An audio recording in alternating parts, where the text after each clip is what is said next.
அன்பு நண்பர்களுக்கு என் இனிய வணக்கம். படிக்கும்போது என் கூட மாடசாமின்னு ஒரு சேக்காளி படித்தான்.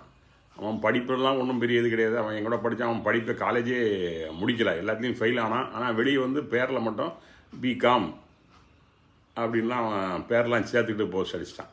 என் கூட படித்த இன்னொரு சேக்காளி வந்து ஆதித்தன்னு பேர்.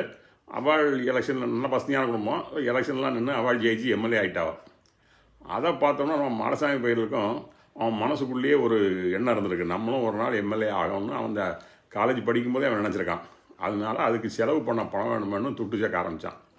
அவன் நிறைய லஞ்சம் கிஞ்சம்லாம் வாங்கி சொத்து நிறைய சேர்த்து வச்சுருக்கான் அப்படின்னு ஊரில் அவன் கட்சிக்காரங்க எதிர்கட்சிக்காரங்க எல்லாருமே பேசுனாங்க, இவன் நிறைய சொத்து இருக்குது அப்படின்னு. இதை கேட்டுட்டு எல்லோரும் கேள்வி கேட்டவுடனே அவன் சொன்னான், நான் உறுதியாக சொல்கிறேன், என் பேர்லேயோ என்னுடைய மனைவி பேர்லேயோ என்னுடைய புதல்வன் பேர்லேயோ என் பேரில் எந்த சொத்தும் கிடையாது.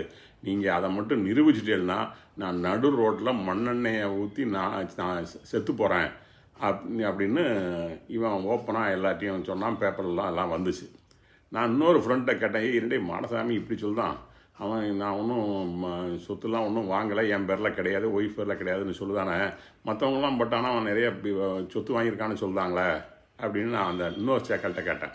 அவன் அந்த சேக்கால் சொன்னாப்புல, உமக்கு அறிவு இருக்காவே, எவனாவது இந்த மாதிரி பிரபலத்தில் இருக்கவன் ஆனால் அவன் பேர்லேயோ அவன் ஒய்ஃப் பேர்லேயோ குழந்தை பேர்லேயோ சொத்து வாங்கி கொடுப்பான் ஐயா.